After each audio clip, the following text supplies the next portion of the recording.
Hey Festival Querétaro 2020. Del 2 al 7 de septiembre. Este año disfrutaremos del Hey Festival con total seguridad en un formato digital, que nos permitirá seguir conectando con grandes personajes del mundo de la música, literatura, activismo, ciencia, periodismo y más. Todo esto desde la comodidad de nuestro hogar y con un programa totalmente gratuito. Extrañaremos caminar por las calles del centro de la ciudad, con sus fuentes, sus artesanías, su exquisita comida y su bella gente, esperando pronto volver a disfrutar de la experiencia queretana. Querétaro se dará a conocer al mundo con una programación sin igual, con personalidades como los premios Nobel Paul Krugman, Mario Vargas Llosa y Malala Yousafzai, premiados autores como Paul Auster, Alma Guillermo Prieto, Siri Hosbet, Elena Poniatowska, Salman Rushdie, Ida Vitale, Juan Villoro, Camila Sosa Villada, Mónica Ojeda, Emiliano Monge y muchos más. Ciencia y actualidad, Miguel Pita, Michelle Bachelet, John Lee Anderson, Gael García Bernal, Carlos Castaño Uribe. 6 conciertos exclusivos, entre los que destaca música con Julieta Venegas, Sara Bárbara, Mollete y más. Clásicos Hey Festival. 6 charlas icónicas de los festivales Hey, traducidas al español para el disfrute de los espectadores. Contaremos también con eventos para niños y jóvenes. Consulta el programa completo y regístrate gratuitamente en www.heyfestival.org/Querétaro.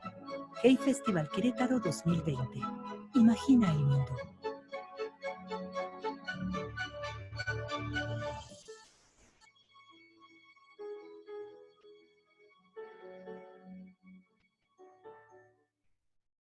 Hey Festival Querétaro 2020, del 2 al 7 de septiembre. Este año disfrutaremos del Hey Festival con total seguridad en un formato digital, que nos permitirá seguir conectando con grandes personajes del mundo de la música, literatura, activismo, ciencia, periodismo y más. Todo esto desde la comodidad de nuestro hogar y con un programa totalmente gratuito. Extrañaremos caminar por las calles del centro de la ciudad, con sus fuentes, sus artesanías, su exquisita comida y su bella gente, esperando pronto volver a disfrutar de la experiencia queretana. Querétaro se dará a conocer al mundo con una programación sin igual, con personalidades como los premios Nobel Paul Krugman, Mario Vargas Llosa y Malala Yousafzai, premiados autores como Paul Auster, Alma Guillermo Prieto, Siri Hosbet, Elena Poniatowska, Salman Rushdie, Ida Vitale, Juan Villoro, Camila Sosa Villada, Mónica Ojeda, Emiliano Monge y muchos más. Ciencia y actualidad, Miguel Pita, Michelle Bachelet, John Lee Anderson, Gael García Bernal, Carlos Castaño Uribe. 6 conciertos exclusivos, entre los que destaca música con Julieta Venegas, Sara Bárbara, Mollete y más. Clásicos Hey Festival. 6 charlas icónicas de los festivales Hey, traducidas al español para el disfrute de los espectadores. Contaremos también con eventos para niños y jóvenes. Consulta el programa completo y regístrate gratuitamente en www.heyfestival.org/Querétaro. Hey Festival Querétaro 2020.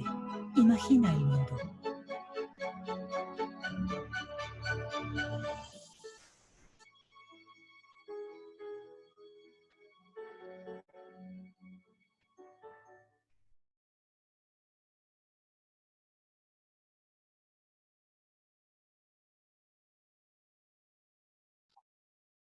Muy buenos días, bienvenidos al Hey Festival. Es 5 de septiembre del 2020 y estoy realmente muy contenta de iniciar esta transmisión en conversación con mi queridísimo Pancho Hinojosa, que está además decir que es uno de los autores infantiles y juveniles más importantes de habla hispana, además de que tiene una larguísima trayectoria. Y creo, me atrevo a decir que a muchos nos ha dejado huella, nos ha dejado una profunda huella, una interminable carrera literaria que además no para. Bienvenido, Pancho, ¿cómo estás? Bien, gracias, Gina, y muchas gracias por tus palabras. No, pues de verdad, no eres yo cuando hoy en la mañana que revisaba todos los libros que has escrito, y decía, bueno, es que de verdad que eres muy activo, estás contentamente en el quehacer literario, no paras.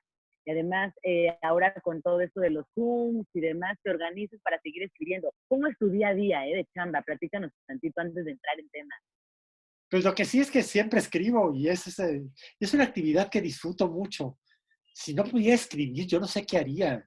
Eso he sabido de algunos casos de escritores que un día dijeron, ya escribí todo lo que tenía que escribir, ahí le paro.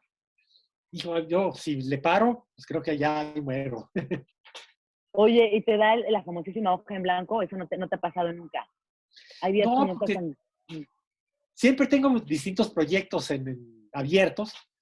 Entonces, si hay uno en el que me atoro, que sí me pasa con frecuencia, Ajá, paso a otro. Y claro. después, cuando tengo presión de fuera, de terminar algo porque me comprometí a entregarlo a una editorial, etcétera, pues me meto de lleno. Normalmente cumplo con mis compromisos, así es que eso me ayuda. Exacto, la disciplina, ¿no? Finalmente, como el tener eso siempre presente y sacarlo adelante.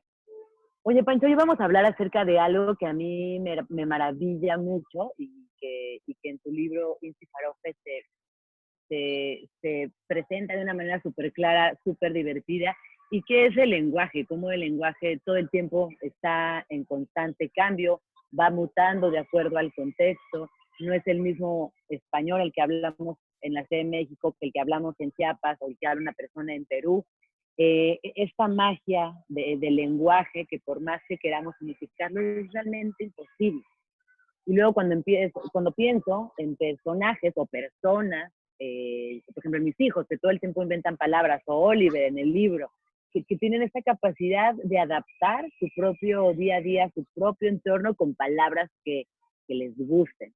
¿Qué es para ti el lenguaje, Pancho? ¿Qué es para ti el lenguaje y cómo lo vives en tu día a día? Pues sí es parte de cotidiana, bueno, de todos lo es, de un escritor quizá lo sea con más énfasis, pero para mí significa mucho de juego, el estar creando palabras, dándole una vuelta de tuerca, me ayuda mucho a relacionarme con los demás y a pasarla bien.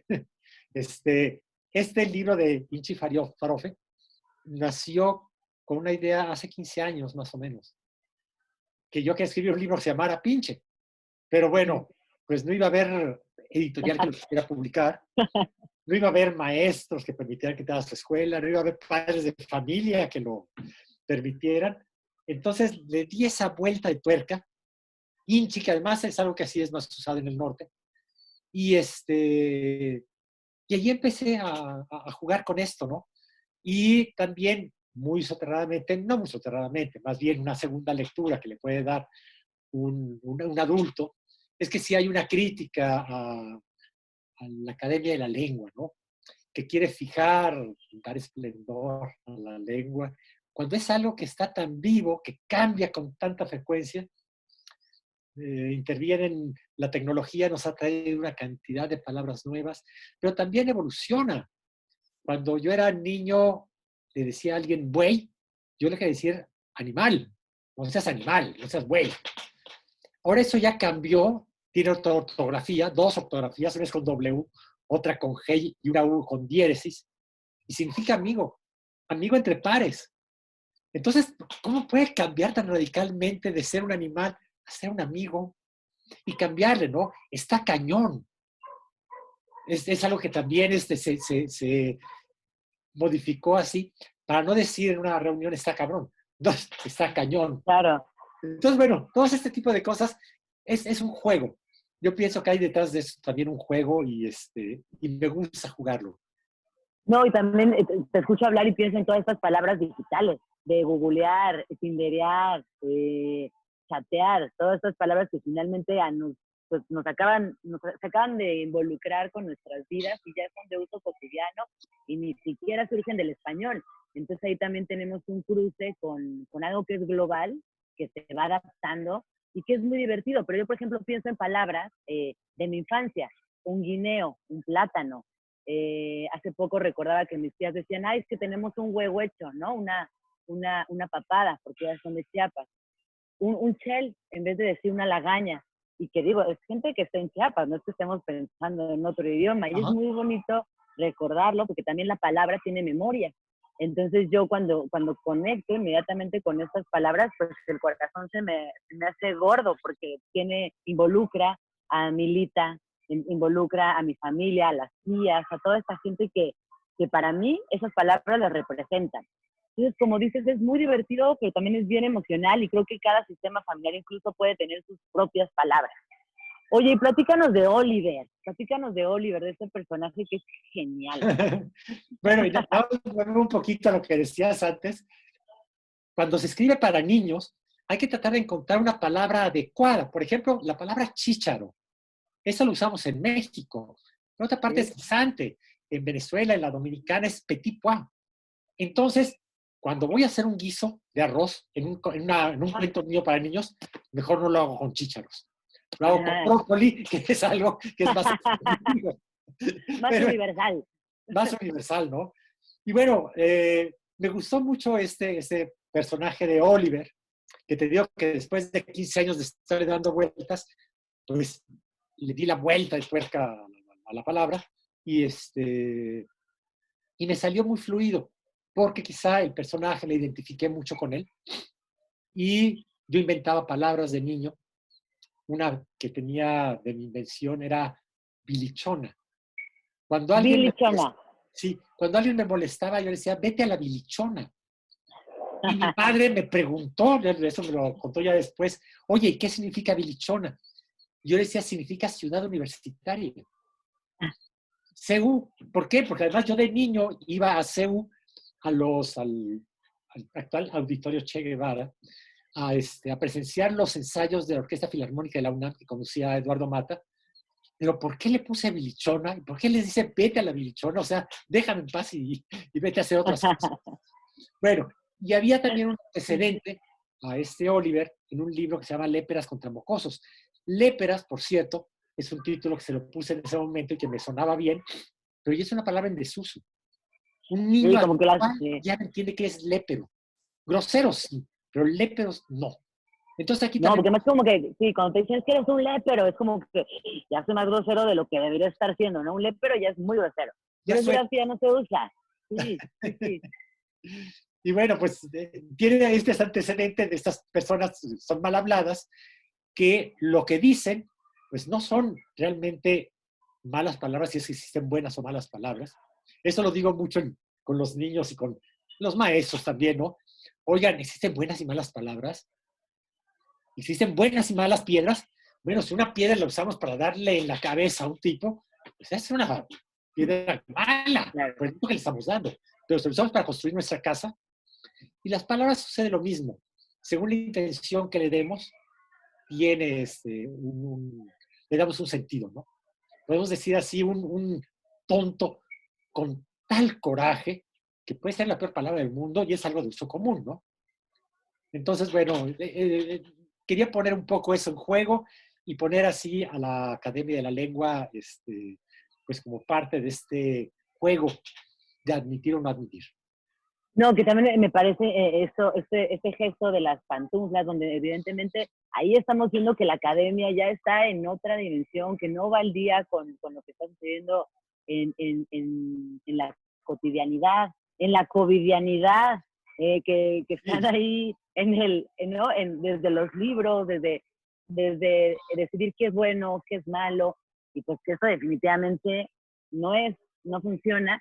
Y yo por ahí también leía algo que me pareció muy lindo, que viene ahorita a colación por lo de las buenas palabras y las malas palabras, donde tú hablas del significado y de que cada palabra tiene vida propia y que eso también alimenta la imaginación tanto de los habitantes como de los hablantes, como de los lectores, como de los niños, porque qué importante es involucrar a los niños con la mayor cantidad de palabras posibles. A mí me fascina, y me pasó una presentación de tu libro ahí en el Fondo de Cultura, que veía a unos niños chiquititos, pero con un montón de palabras en su memoria. Y dices, qué lindo es involucrarlos desde la pequeña infancia, desde la primera infancia, con la mayor cantidad de palabras. Y entonces ellos ya empezarán a utilizarlas, tendrán esas herramientas como prótesis de lenguaje y sabrán cuándo sí y cuándo no, y luego también los niños dicen cosas que no concuerdan, pero eso es también muy mágico. Ajá. Sí, yo creo, bueno, ahora soy abuelo, mi nieta tiene 7 meses, y Felicidades. les digo a todos, sí, vamos a hablarle en todos los idiomas que sepamos. Vamos a decir todas las palabras que podamos, ponerle toda la música que podamos, porque eso se va metiendo así en la cabeza y te va dando muchas más herramientas. Y cuando nada más oyes las 20 palabras que se oyen, que están en el lenguaje cotidiano mexicano, que por ejemplo, sí, de cada 20 palabras, 3 son güey. Vamos ahí en el metro y de cada 20, 3 son güey. Entonces es un lenguaje sí pobre, pero yo también creo que es comunicativo. Yo creo que como nunca la tecnología, las tabletas, los celulares, nos están permitiendo leer y escribir más. Puede ser que mal, pero sí cumple con la función de comunicar. Entonces, bueno, Sí. yo no estoy así en contra de que se escriban mal las palabras o de que se abrevien. Mientras comuniquen, está bien. Está bien. Oye, y ahora sí, entonces platiquemos de Oliver, también de las ilustraciones del libro, que son un golazo. Ahorita les compartimos algunas por nuestras redes sociales para que se empapen también de lo visual, porque creo que la parte estética aquí marca mucho el ritmo también de la lectura, y que es algo que, bueno, en tu carrera es este pequeño gesto, este pequeño detalle, que no es pequeña cosa, perdón, o sea, no es pequeña cosa, al contrario, es un gran gesto, hace que la lectura sea muy rítmica, muy divertida, muy entrañable, porque también lo es. Entonces, si nos platicas también de esta chamba colaborativa. Sí, bueno, el Rafael Barajas, el Fisgón, me ha ilustrado alrededor de 15 libros y yo creo que es el mejor traductor a imágenes que tengo. Él me dice, él además dice que es muy fácil ilustrar un cuento mío, que porque las ilustraciones ya están hechas, según él, que está lleno de imágenes y que es nada más cuestión de traducirlas, pero no, yo creo que tiene una magia y él sabe meterle su propio arte. Hay un libro que se llama Mi hermana quiere ser una sirena, que él hace una serie de cantidad de referencias, no sé, a Picasso, a Chagall, a una gran cantidad de pintores, que eso no está en mi cuento, pero él tiene la libertad de poderlo hacer. Aquí también en este libro de Inchi Farofe aparece un presidente de los Estados Unidos. Yo nada más digo que es presidente de los Estados Unidos. Y claro, él tomó y le puso un copetín de alguien que ya conocemos y que, por cierto, no sabe usar bien las palabras, tiene un vocabulario muy reducido, pero aprovecha para meterle también sus cosas, ¿no? En otro que se llama Golpe Calcetín, hace una referencia a Diego Rivera, que no está en el libro, pero da el contexto de la época en la que se desarrolla el cuento, ¿no? Entonces, bueno, yo soy muy contento con él.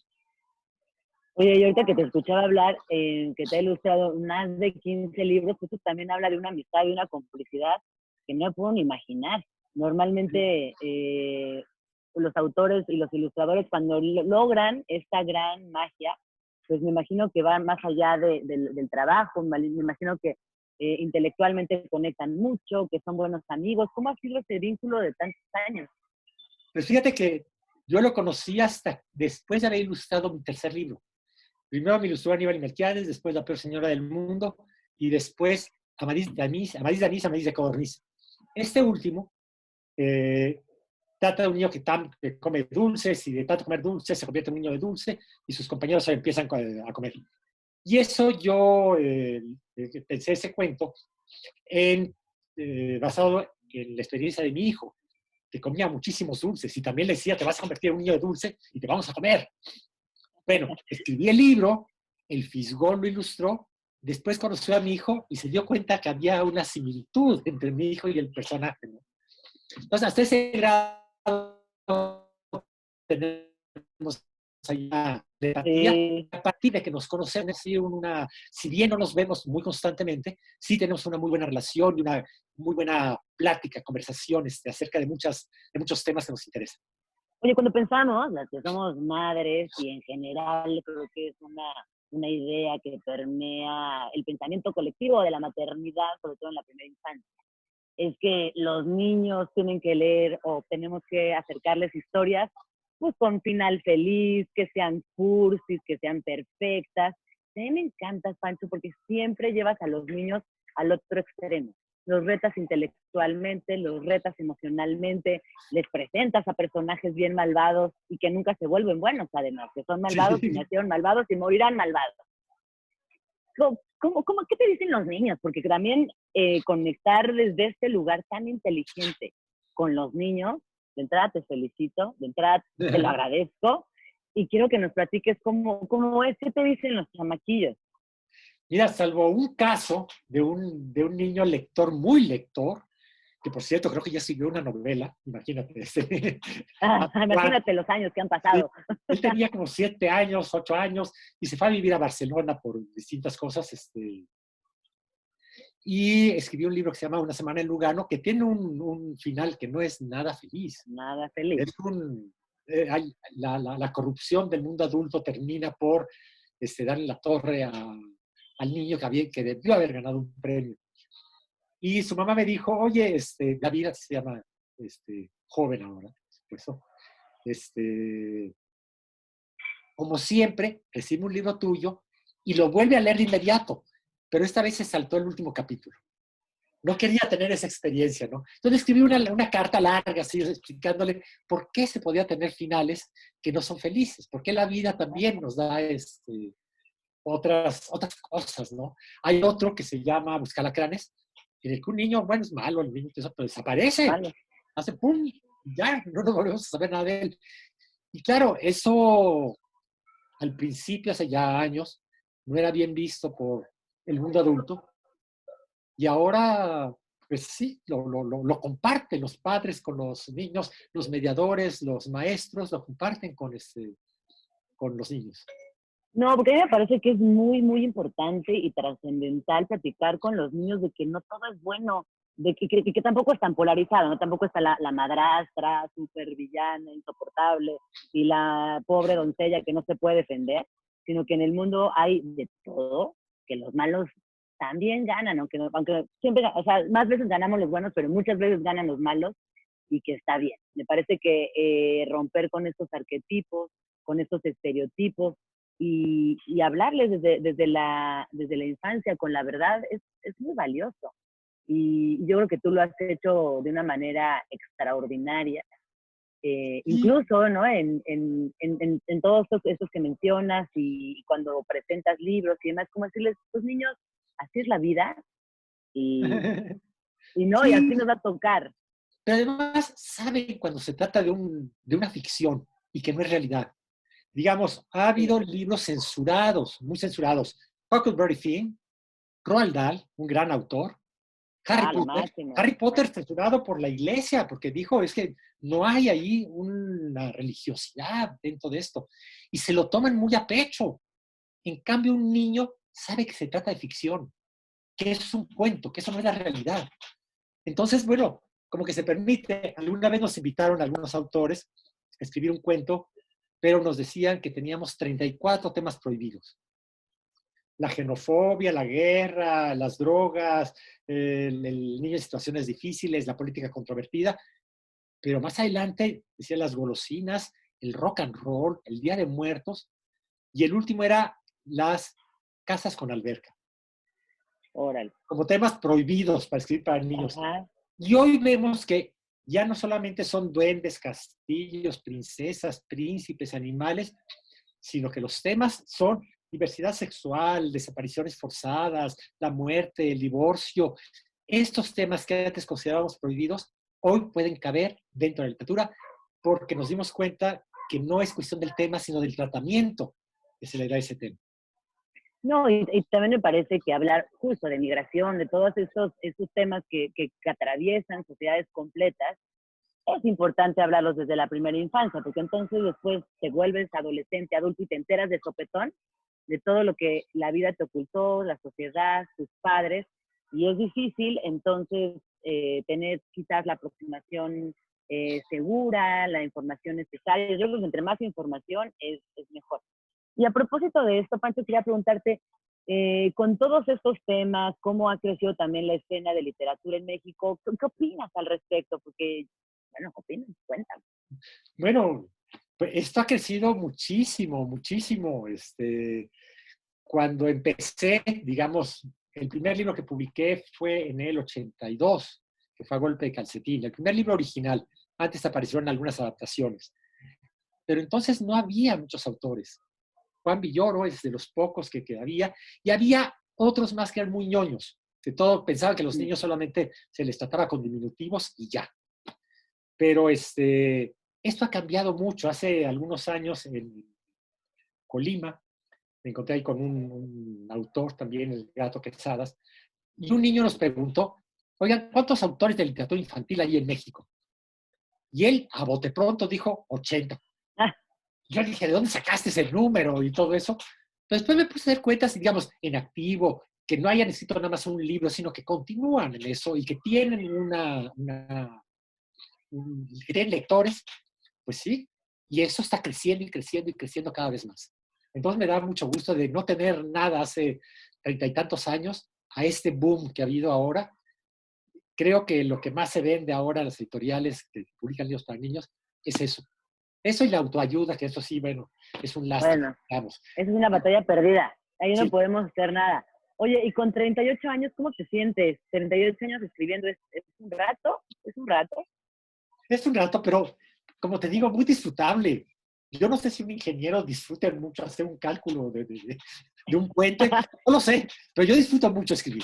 Eso sí lo puedo decir, ¿no? Que es una actividad muy agradable porque me divierto mucho. Casi siempre el humor y el juego están muy presentes en lo que escribo, tanto para niños como para adultos. Entonces, bueno, pues eso me hace divertirme. Y hay veces que digo, no, no te atrevas a poner eso, y ahí voy al teclado y lo pongo, ¿no? Ajá. Oye, aquí me están mandando por mensaje. Cuando hablaban acerca de la ilustración, pensé en Roald Dahl y Quentin Blake, quienes también tuvieron una relación muy larga en la ilustración. Por ahí eso está interesante, ¿eh? Ver este vínculo. Habrá que ver más adelante cómo se sigue desarrollando. Está bueno.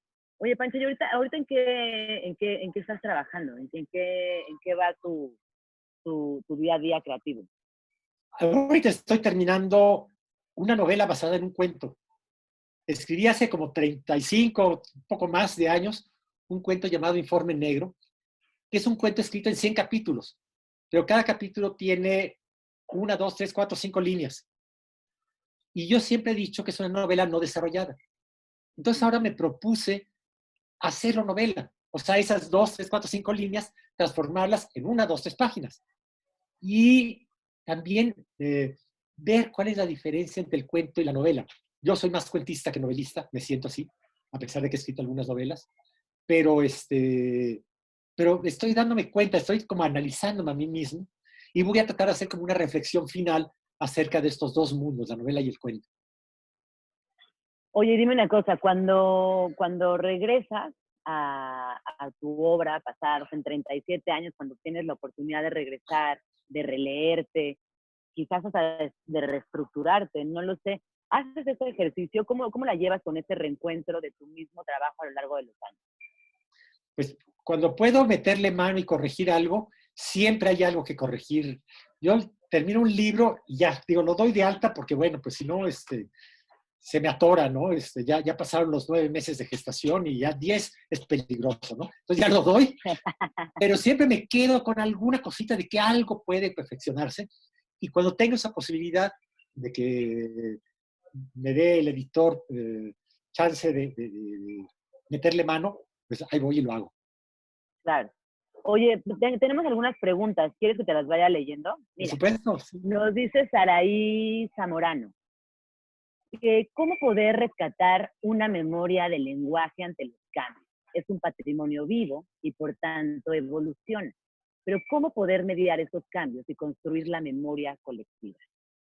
Ay, ay, ay, bueno, pues para eso existen así, primero los libros, que retratan así una evolución de la lengua a través del tiempo, y están ahí.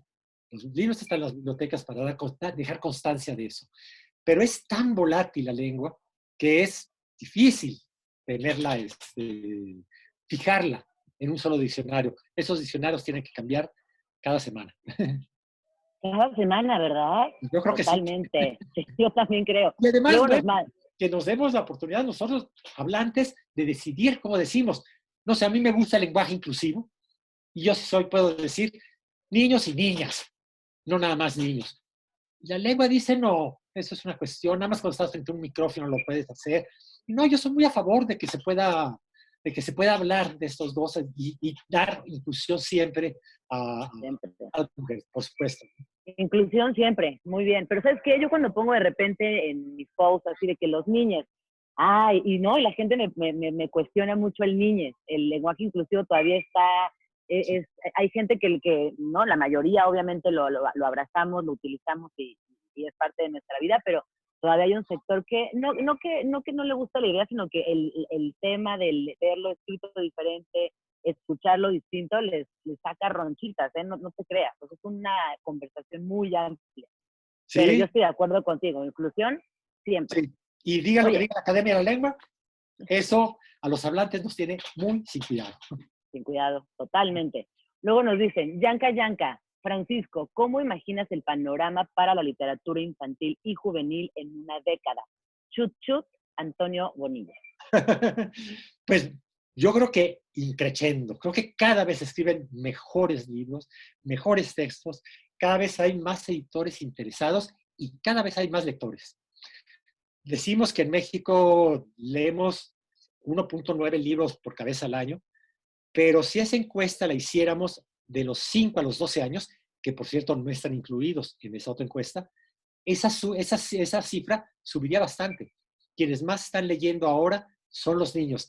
Desgraciadamente, no todos, ya que el libro no llega a zonas marginadas con extrema pobreza tan fácilmente como llega a las zonas urbanas. Sí, es verdad. Aunque también yo ahí creo que tenemos una posibilidad grande con la tecnología, que tampoco es que el Internet llegue a todas las zonas marginadas, pero creo que se pueden, eh, puede haber un movimiento de información, no lo sé, es otra conversación muy Sí. amplia, pero es verdad lo que dice. Oye, nos pregunta Regina de 10 años. Pancho, ¿cuál fue la inspiración para crear La peor señora del mundo, que además es tu libro favorito? Bueno, pues fue una vecina que pues no era buena persona y yo dije, para vengarme de ella le voy a escribir su cuento. Y ese fue el origen. Claro que no tiene nada que ver con mi vecina.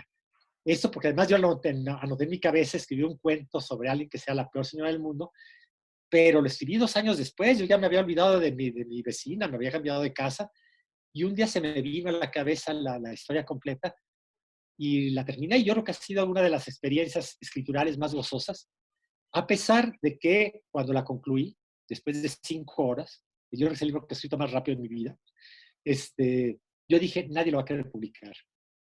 Y efectivamente, yo lo presenté en el Fondo de Cultura Económica y los 3 dictámenes que se dieron fueron negativos. Dijeron, eso no se puede publicar. Y 28 años después, pues mira, te platico algo alrededor de esto, de La peor señora. Hice un espectáculo yo con La peor señora del mundo, en el que yo cuento el cuento, no canto, porque si no sería la gente, pero cuento el cuento, lo leo, intervengo con el público, hablo de ciertas cosas aledañas al texto, y y las primeras 2 funciones, tengo una orquesta detrás que se llama la Orquesta Basura. O sea, es con música, es un espectáculo, ¿no? Las primeras 2 funciones se llenó de adultos. Eran 350 adultos por función y se llenó, porque era para adultos porque se vendía alcohol, no creo que por otros. Ya después fueron familiares, pero es un cuento que atrapa no solamente a niños, sino también a adultos. Es un cuento maravilloso que hoy se me puso la piel chinita de escucharte porque además, uno que nadie lo quisiera publicar y que hoy, bueno, todos los días de tu vida te acompaña y que es una señora justo lépera, grosera, maleducada. Yo a mis hijos me pongo una toalla en la cabeza y les digo, soy la peor señora del mundo, soy la peor señora del mundo. Y ¡ay! Se ponen a correr y por muchos meses fue nuestro mayor éxito doméstico. Y es increíble, la peor señora del mundo. Y esto que dices, ¿no? Que les gusta hoy a 2 generaciones. Muchos niños que lo leyeron y que ahora ya tienen hijos y que se los leen a sus hijos. Y que yo vi una adaptación en teatro que no estabas tú. Entonces quiere decir que la peor señora del mundo, además, ahora también tiene muchas adaptaciones Sí, puestas en muchas, escena. muchas. se ha desdoblado a múltiples universos. En YouTube hay una animación que alguna vez vi. O sea, sí, es un proyecto que, mira nada más, que nadie lo quería publicar y que se convirtió en un fenómeno literario. ¿Alguna vez ¿Cierto? te lo imaginaste? ¿Te lo imaginaste? Nunca, nunca en la vida, te digo que yo estaba segura que nadie lo iba a querer publicar. Porque bueno, en ese entonces un Sí, libro así, una señora que le pega a sus hijos, no era como muy bien visto, no era políticamente correcto, ¿no? Y claro. en muchas escuelas estuvo prohibido. Los padres son de los principales censores. Antes de que los maestros les den a leer, vamos a leer, no, esto no, esto no, esto no, esto no. Fuera, claro. Y claro, les gusta. Oye, pues felicidades por esa gran señora, la peor señora del mundo. Hay quienes dicen, de las historias que has escrito, ¿tienes alguna favorita? Mi libro favorito es Una semana en Lugano. Adrián Milán nos dice. Bueno, pues sí está entre mis libros así, consentidos, Una semana en Lugano. Y empecé a escribir una segunda parte, porque además me decían mucho los niños, yo iba a las escuelas y me decían, oye, ¿y una segunda parte? Me lo repetía con una constancia que empecé a escribirla. Hace pues, casi 20 años, casi 20 años. Yo lo que me llega un texto, lo que me lleva un texto en promedio son 7 años. Bueno, este es el que ya más tiempo tiene, 20 años, la terminé hace como 3 años, pero no me gusta. No me gusta y yo no le entrego nada que no me guste. Me pareció que había muchos y no la he vuelto a tomar. Pero yo creo que en algún momento la retomaré porque se presta para una segunda parte. Entonces lo voy a hacer. Hazlo, sí, total, hazlo. Nos Y hay una dicen, persona interesada en hacer una película en Estados Unidos con ese oh, texto. wow, eso, sí, ¿no? Qué increíble, qué mágico eres, Pancho, qué lindo. Mira, me dicen, ¿por qué se dice que es complicado escribir para niñas y niños? ¿Es difícil escribir y narrar sobre ciertos temas o son las restricciones que te tienes que hacer por ser libros leídos por pequeños? Pues mira, yo te respondería con una pregunta. ¿Es fácil hacer una operación de corazón? Pues bueno, a mí si me ponen ahí esto, pues no, se me muere el paciente. En cambio, para un cardiólogo, bueno, es fácil, ¿no? A mí tuve esa fortuna de tener una comunicación excepcional con niños y niñas así, de lectores, y bueno, pues lo aproveché cuando descubrí eso. Yo pensaba escribir para adultos, nunca estuvo en mi cabeza tener este tipo de lector. Y bueno, pues resultó, y además te digo, lo disfruto mucho. Y como tengo mucho contacto con niños, voy mucho a las escuelas, estoy en ferias de libro, etcétera, eso es también una retroalimentación la que tengo. Cuando ellos se ríen, cuando ellos me hacen una pregunta, me dicen cosas, bueno, pues ahí está esa retroalimentación que me hace seguir escribiendo, ¿no? Oye, ahorita que decías que no pensabas escribir para niñas, ¿cuándo te diste cuenta que era un camino importante por explorar, que lo hacías bien, que te gustaba? ¿En qué momento a nivel personal te cayó ese 20? Bueno, los primeros libros que escribí fueron adaptaciones de leyendas de la época de la colonia y de mitos de la creación prehispánicos para niños.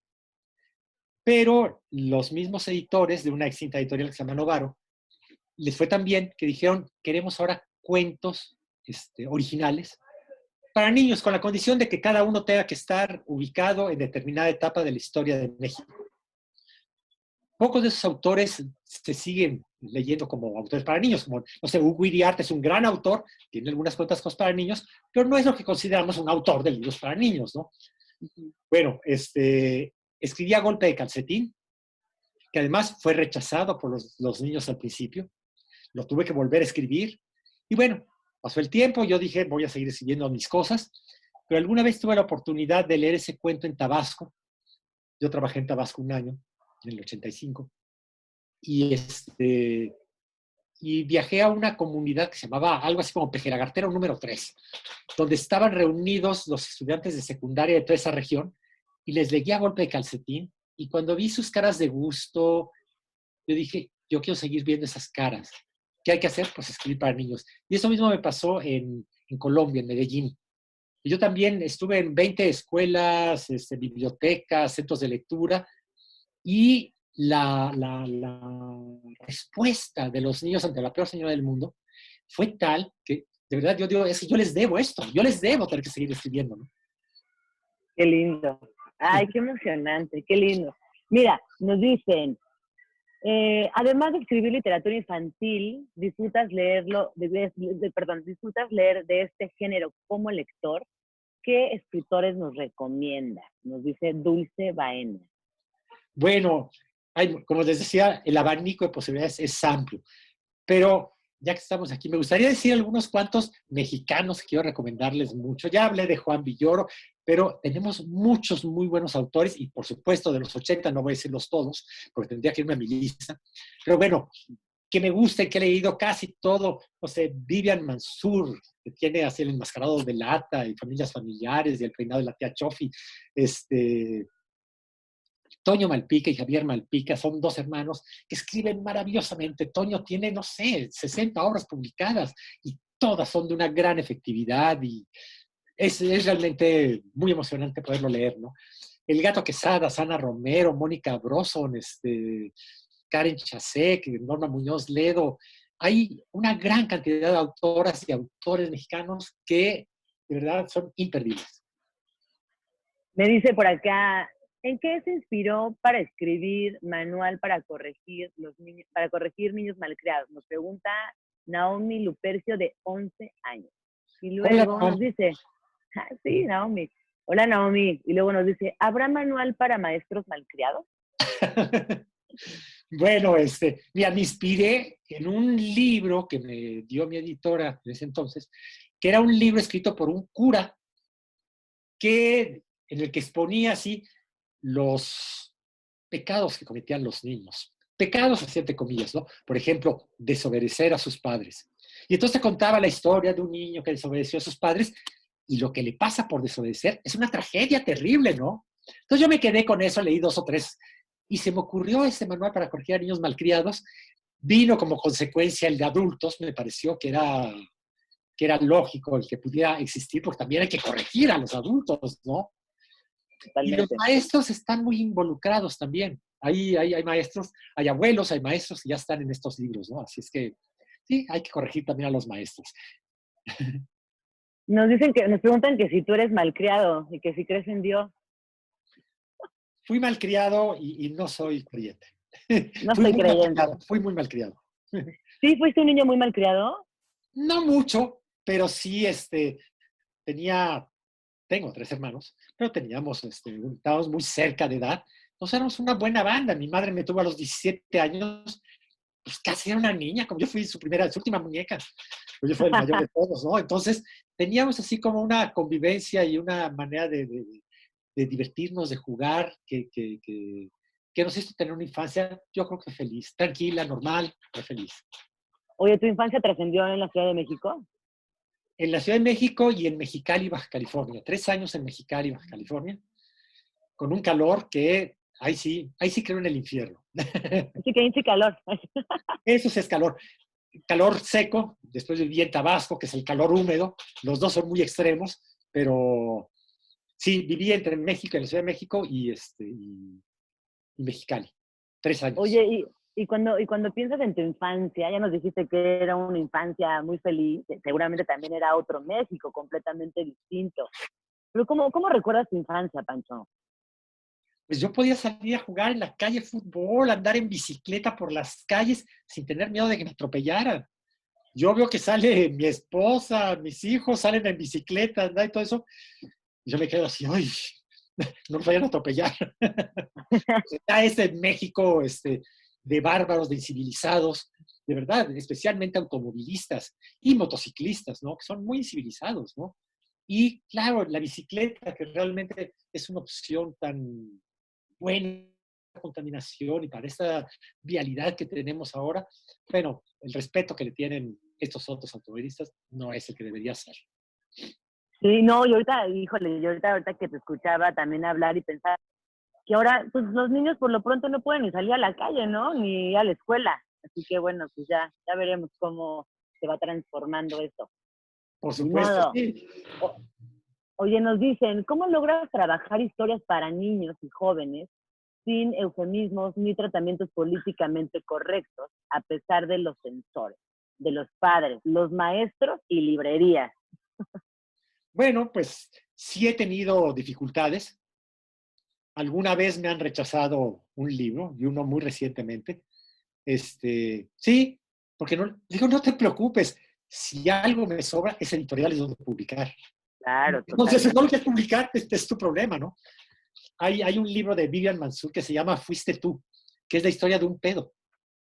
¿Cómo escribir la historia de un pedo? Bueno, ella lo escribió, lo publicó en Alfaguara Infantil, y ahora ya no existe eso, pero al ratito lo descatalogaron, les decían que eso no podía ser, lo publicó el Fondo de Cultura Económica y tiene un gran éxito.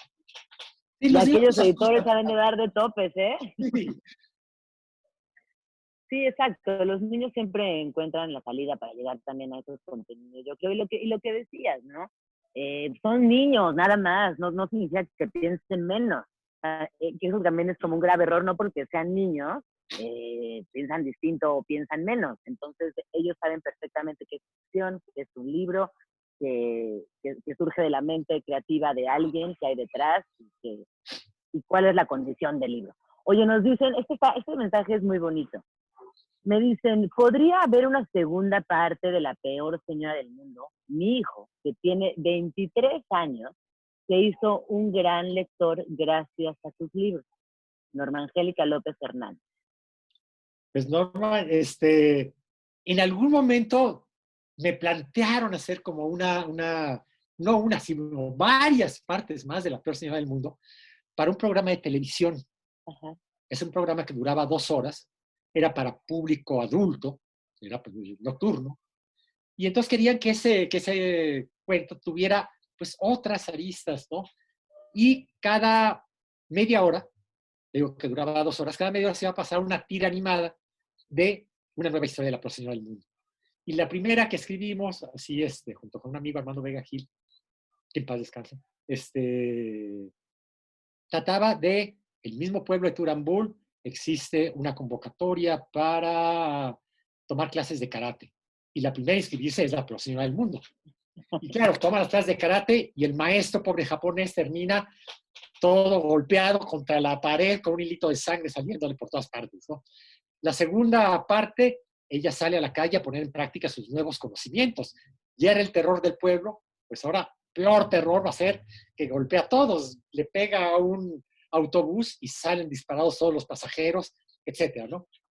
Después, para seguir con la misma estructura del cuento, en el tercer bloque se reúne el pueblo y el más viejo les dice, ya sé cómo vamos a engañarla. Queda todo en suspenso y en el cuarto se resuelve. Aparece otro letrero, el Turambul, en un edificio que dice Diplomado de Artes Marciales. ¿Y quién es la primera en inscribirse? La peor señora del mundo. Pero ella se mete al edificio y en cuanto ella se mete, sale un personaje, le da vuelta al letrero y dice peligro, edificio en demolición. Y se escucha un estruendo y claro, ella queda llena de polvo dando caratazos para todos lados, ¿no? Esto fue lo único que hicimos, pero nunca se llevó a cabo. Me encanta, está fabuloso. Ojalá que exista pronto. Oye, pues ya se nos está acabando el tiempo. No sé si nos dé, creo que ya no nos podemos leer más preguntas, pero pues que nos platiques.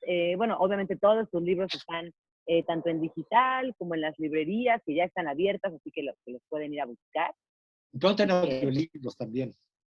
en audiolibros. ¿Y tú has grabado tus audiolibros o alguien más? Estamos ahorita apenas en el proyecto pero cuando menos 10 títulos ya están en proyecto de grabarse. Pues ojalá te avientes unos tú, ¿no? De viva voz. Eso sería muy lindo escucharte. Entonces, bueno, pues que ya están los libros disponibles en todos los formatos, así que búsquenlos. Y Pancho, ¿qué viene pronto? ¿Qué nuevas traes bajo la manga? Bueno, voy a publicar otro libro, está en proceso de hacerse, que me llevó también un buen rato hacerlo, que se llama Mis padres son lo máximo. Y dice Ah, mis padres son lo máximo porque, bueno, cuando el niño se porta mal, lo castigan una semana sin comer postre, pero a los 2 días se les olvida. Entonces, por eso son lo máximo. Y tiene una serie de cosas. Incluso tomé algo como te decía, esta pandemia marcó a una generación. Entonces dije, ¿por qué no hablar de esta pandemia? Lo van a recordar muchos niños, ¿no? Pero claro, no pues una pandemia como la que estábamos viviendo, sino una semana sin ir a clases porque hay piojos en la escuela. Ah, Y y eso, cosas sí, que sí pasan, ¿no? Pasan en las escuelas. No sé si es como para despedirlos una semana, pero bueno, le hago ahí todo un juego para eso, ¿no? no, y que es verdad que esta pandemia pues va a marcar a una generación completa, completa, la vamos a recordar, la vamos a examinar, vamos a lamentarla o no, no lo sabremos, para eso falta todavía verla a la distancia, pero qué bueno que la incluyas dentro de tus libros, porque Sí. es fundamental, muy importante. Pues muchas gracias, Pancho. De nada, y bueno, gracias a Pues ahí ti. está. Y gracias al Hey Festival que nos congregó, que nos puso aquí a platicar. Para mí ha sido una experiencia inolvidable. Muchas gracias, Pancho. Y pues sigan, porque la programación del festival no para. Así que, y está mejor que nunca, ¿eh? Así que bueno, pues quédense por aquí, Sí, no, siempre ha sido acompáñennos. una programación espléndida. Sí, sí. Y bueno, pues creo que es todo por hoy. Muchas gracias. Un abrazo a todos en sus casas, Pancho. Te mando un beso enorme y síganla pasando bien. Que tengan un bonito sábado. Y también a todos que se comunicaron vía chat, saludos. Bueno, pues.